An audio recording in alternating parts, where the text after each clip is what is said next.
꼭 이렇게 하나씩 나와요. 물론 2020년, 2022년, 2025년, 2030년도 나올 수 있는 문제가 되겠죠.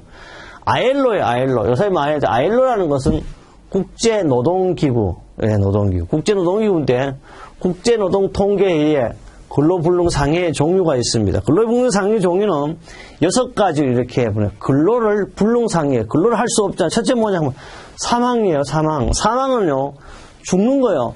안전사고로 사망하거나 혹은 이분사고의 결과로 생명을 잃는 거예요. 이걸 알아야 돼요. 사고는 다 아는데 뭐냐. 사망으로 인해가지고 노동손실, 일할 수 없는 손실을 며칠이냐 하면 7,500일 되겠어요. 왜 7,500일이냐? 이 이유는 우리가 산업재해에 바로 통계 및 분석할 때 강도일에 가서 하겠습니다. 꼭 해야 돼. 어디 가서 한다? 강도일에 가서 한다. 여기서 알아둘 것은 사망하면 노동손실에서 며칠이다? 7,500이라는 걸 기억해야 되겠습니다. 그 다음에 영구 전노동 불능상해. 영구, 알아놔야 돼. 뭐라? 영구. 영원히 모든 부분 자체를 머리부터 발끝까지 노동을 할 수 없는 걸 영구 전노동 불능상해라 그래요.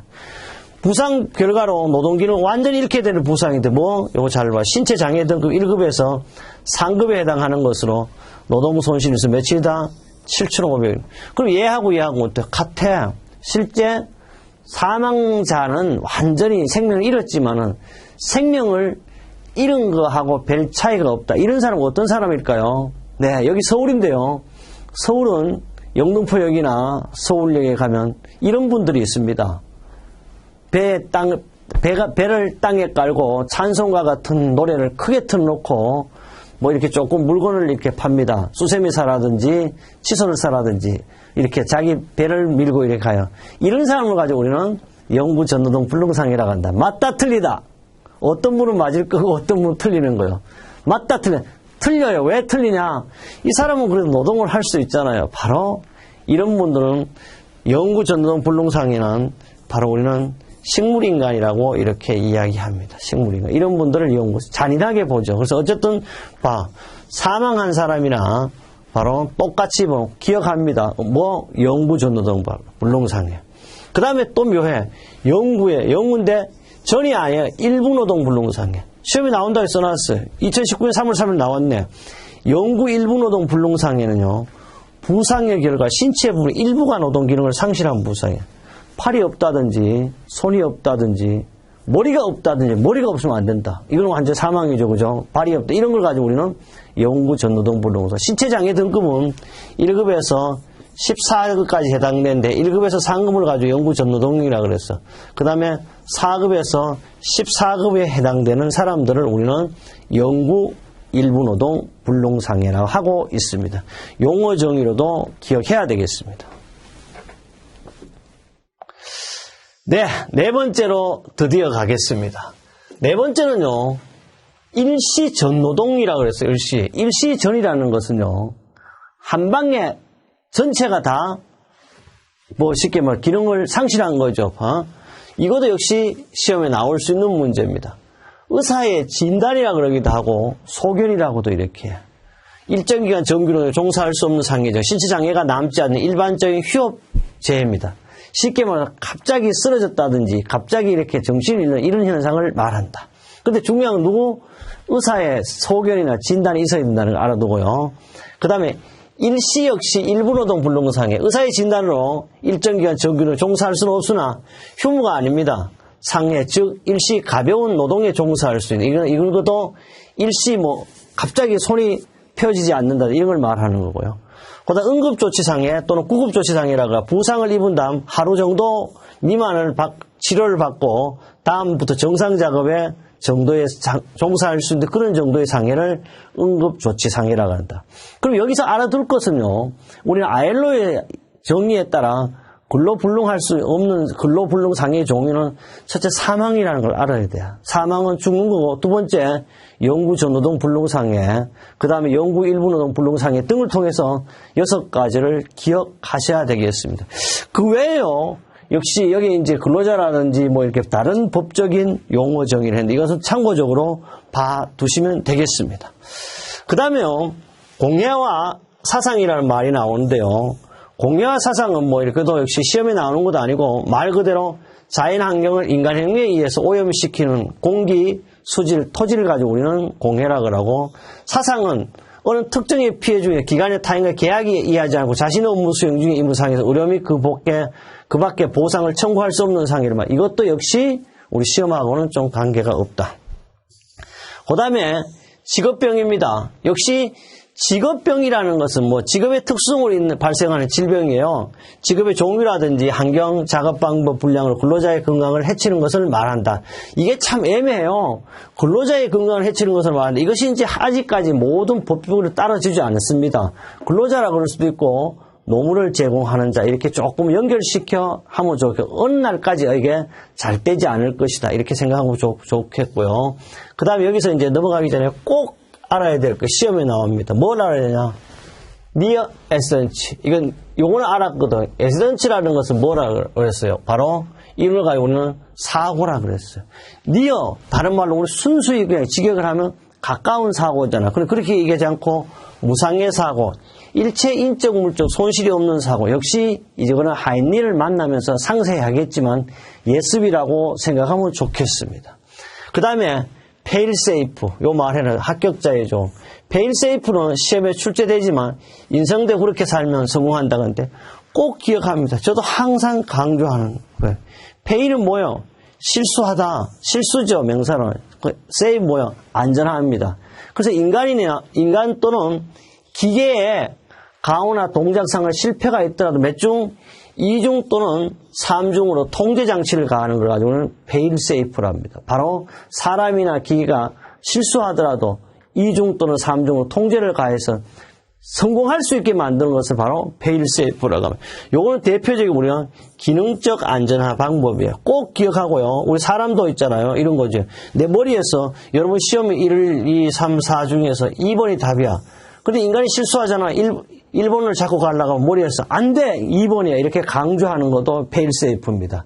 특히 우리 어른들이요. 결혼하신 분들이 오늘 저녁에 비도 오고 하니까 들어갈 때 그냥 심심하게 약주를 한잔 하고 하겠다. 근데 아침에 출근할 때 집사람 이런 얘기, 여보, 오늘은 일찍 와라.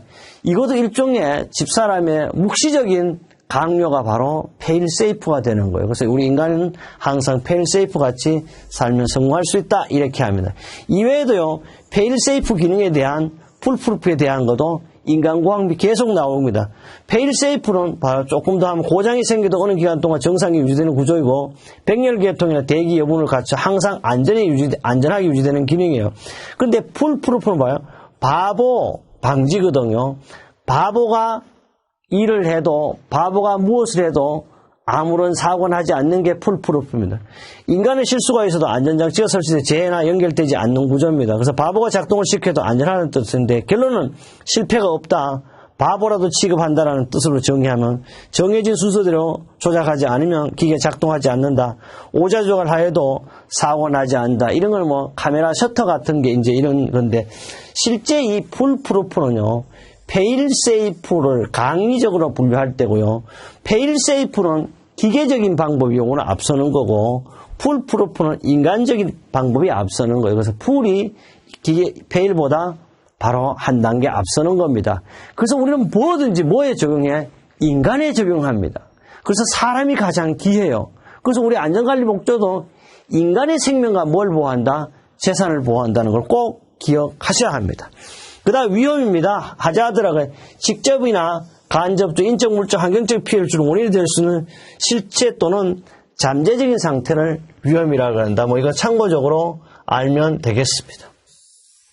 그 다음에 14번째와 15, 16번째가 있는데요. 꼭 기억해야 될 내용이 하나 있습니다. 바로 위험도라 그러기도 하고 그냥 바로 위험이라고도 이렇게 할 수가 있습니다. 위험. 이거는 뭐냐면 리스크가 있다. 우리 인생도 뭐가 있어? 리스크가 있잖아. 근데 위험이 뭐냐 그러니까 위험은 특정한 위험요인, 위험사고 노출돼 특정한 사건이 이어질 수 있는 사고의 빈도와 사고의 강도인데 근데 결론은 뭐냐? 요놈이야. 여기 물론 위험의 크기 또는 위험의 정도라 근데 위험도라는 것은 발생 빈도 곱하기 발생 강도. 얼마나 자주 빈번하게 사고를 치냐? 얼마나 강하게 치느냐 이거예요. 그래서 위험도, 리스크는 바로 빈도와 강도. 주식이 얼마나 올라갔다 찾아갔다 들어가냐, 얼마나 까먹었냐 이런 뜻이에요. 그래서 꼭 알아둘 거 우리 시험에 나온다. 위험도는 발생 빈도와 발생 강도다. 근로자라 하면요, 꼭 기억해야 돼요. 우리 근로자라 하면 근로기준법 제2조 1항 제1호에 따른 근로자를 말한다. 이게 법이에요. 그런데 우리 그 산업안전보건법에는 근로자의 정의 이렇게 표현했어요. 그러나 근로기준법에는 그러면 이런 사람이 어떠냐 하면 이게 근로기준법상의 근로자는 첫째 이렇게 제가 번호를 넣었어요. 원래 직업의 종류에 관계없어요. 사업 또는 사업장에서 임금을 목적으로 돈을 목적으로 근로를 제공하는 자를 우리는 뭐라고 한다? 바로 근로자라고 정의를 합니다. 그래서 근로기준법 제2조 1호인데 또한 사용자와 근로자 사이에 반드시 근로제휴과 임금 지급의 실질적인 관계가 종속적이 하고 이런 사용 종속 관계에 판례 2에 확립되었다는데 결론은 뭐냐 하면 근로기준법상에는 임금을 목적으로 근로를 하는 사람을 근로자라고 하지만 우리 산업안전보건법상에 근로자라 하면 근로기준법 제2조 1항 제1호에 의한 다른 근로자를 말한다. 이렇게 기억을 하면 되겠습니다. 또 사업주라 하면요, 근로자를 사용하여 사업을 행하는 자, 이런 용어의 정의를 했습니다. 이번 강의에서는요, 용어 정의, 안전에 대한 용어 정의를 했는데 이 용어 정의는 11개, 16가지를 했지만 시험에 나오는 용어의 정의는 산업재해부터 그 다음에 아일로의 근로불능상해의 종류라든지 몇 가지를 강조한 내용이 있고요. 가끔씩 합격날개 학계 예측에 있어서 하나 더 하갑니다. 템포 프루프라고 그래서 우리 이거는 모르더라. 프루프는 알잖아. 방지하다. 산업 현장 생산 설비 안전장치나 부착되어 있는 생산성을 위해 제거하고 사용하는 경우는 설비나 설계 고의로 요말 안전장치를 제거하는 데에도 대비하여 하는 이러한 예방설. 이게 템포 프루프가 뭐냐 하면 안전장치 방호장치를 띄워버리고 제거하고 사용하는 걸 대비하여 방지해 놓은 것을 가지고 템퍼 프루프라 이렇게 이야기합니다. 그래요.